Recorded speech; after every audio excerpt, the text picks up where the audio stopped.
सो हमको जो इसमें मशीन लर्निंग का बेसिक कंसेप्ट है, मशीन लर्निंग की डेफिनेशन अगर हम समझें तो हर मशीन लर्निंग जैसी वर्ड हमारे सामने आता है तो ऐसा सुनने में आता है, लगता है कि मशीन लर्निंग है, मशीन को कुछ लर्न करवाएंगे. So this is not a good definition. The main thing is that कि आप कह सकते हैं कि providing abilities to a machine that he can think basically. कि सॉफ्टवेयर में वो कैपेबिलिटीज पुटअप करना, वो सारे एल्गोरिथम्स या वो सारे मॉडल्स पुटअप करना कि he can think just like human, just like us, right. हम उसको सिखा नहीं रहे, यानी कि कुछ इस तरीके से समझें कि बिना किसी एक्सप्लिसिट कोड के मशीन डिसीजंस लेना शुरू करे, वो डेटा को समझते हुए खुद से हमारे एक्सपीरियंसेस को समझते हुए डिसीजंस लेना शुरू करे. This is the machine learning.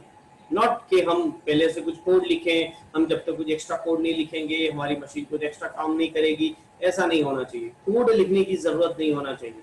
जो डेटा उस मशीन को मिल रहा है उस डेटा के हिसाब से वो सिस्टम खुद ही एनालिसिस करना शुरू करे.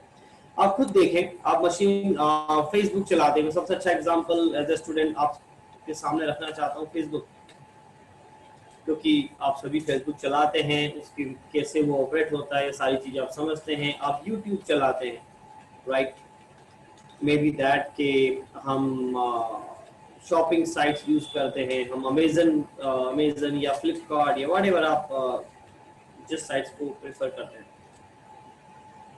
अगर हम फेसबुक की बात करें तो जब कितने यूजर्स हैं फेसबुक के पास, नंबर ऑफ यूजर्स, लेकिन हर यूजर के हिसाब से वो रेगुलरली कुछ न कुछ आपको सजेशंस देता है, आपको सजेस्ट करता है कि इन बंदों को फ्रेंड बना लो, या वो आपको ग्रुप सजेस्ट करता है. लेकिन ऐसा नहीं कि वो फिक्स है, according to your choice, according to your previous records.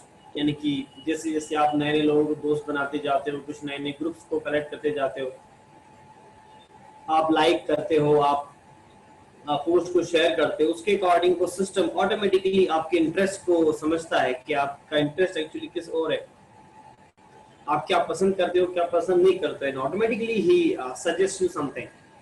YouTube भी यही करता है. आप एक सॉन्ग जो भी आपने गाना सिलेक्ट किया था उसको प्ले कर रहे होते हो, आपको सजेशन देना शुरू करता है कि आप ये पर्टिकुलर सॉन्ग और सुन सकते हो. वो सजेशंस जो आपके पास आते हैं वो भी आपके कुछ पुराने इंटरेस्ट के हिसाब से आते हैं, आपके पुराने बिहेवियर के हिसाब से आते हैं, या फिर मे बी अलग अलग क्राइटेरिया होते हैं. लेकिन मैं कुछ नंबर ऑफ पॉइंट डिस्कस करता हूँ. मे बी देख के आपने कोई ट्रेलर देखा या आपने कोई सॉन्ग देखा, आपको पसंद आया, आपने उसको लाइक किया. सो ऐसा नहीं कि वो पर्टिकुलर सॉन्ग सिर्फ आप ही सुन रहे हो, आपके अलावा भी वहाँ नंबर ऑफ यूजर्स हैं जो उस पर्टिकुलर सॉन्ग्स को सुन रहे हैं, राइट. तो सीधी सी बात है कि अगर हम एक पर्टिकुलर सॉन्ग की बात करें जिसको आप सुन रहे हैं यूट्यूब पे और आपने उसको लाइक किया, सो आपके अलावा भी नंबर ऑफ यूजर्स हैं जिन्होंने उनको उस पर्टिकुलर सॉन्ग को लाइक किया था. सो इट मीन्स कि अगर दो अलग अलग यूजर्स हैं, उनको अगर सेम गाना या सेम सॉन्ग पसंद आया है, तो मे बी दैट पॉसिबिलिटी कि दूसरे यूजर को अगर कोई सॉन्ग पसंद आया था तो वो सॉन्ग आपको भी अच्छा लग सकता है. ये वही वाली बात है कि हमारी दो बंदे हैं, उनकी एक लाइकिंग अगर मैच करती है तो मे बी दैट पॉसिबिलिटी के दूसरी लाइकिंग भी मैच करे. तो ऐसे नंबर ऑफ पॉइंट्स हैं, नंबर ऑफ कंसेप्ट्स हैं जो वो YouTube application behind the scene calculate करती रहती है, और उसके हिसाब से आपको सजेशंस मिलना शुरू होते हैं.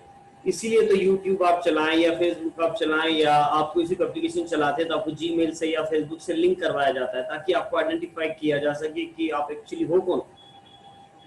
ताकि एक बार आपकी कनेक्टिविटी पता लग गई, आपके प्रीवियस रिकॉर्ड हमारे पास आ जाते हैं कि आपने किस समय पे क्या क्या सॉन्ग सुने थे. तो आजकल सारी सॉफ्टवेयर इंडस्ट्री इंटेलिजेंट होती जा रही है, हमारे सॉफ्टवेयर समझदार होते जा रहे हैं. अगर हम नॉर्मल वे में बात करें तो वो एक फिक्स पैटर्न में काम करने की बजाय आपके बिहेवियर को एनालिसिस करके, आपके इंटरेस्ट को एनालिसिस करके आपको सजेशन देते हैं, आपको फोर्स करते हैं कि आप ये चीज भी यूज करें, right. This is the simplest example of the machine learning. Face recognition Facebook बहुत अच्छे से करता है, टैगिंग यूज करता है, हमारे मोबाइल में आ चुका है, मोबाइल में हम लॉक एंड अनलॉक कर सकते हैं चेहरे के मेजरमेंट के हिसाब से. तो मशीन लर्निंग का सीधा सा जो पैटर्न है वो ये कि हम समझदार बने, हमारे सॉफ्टवेयर को हम इंटेलिजिबल बनाएं कि वो खुद से डेटा को समझते हुए एनालिसिस करे, सीखे एंड वर्कआउट करे.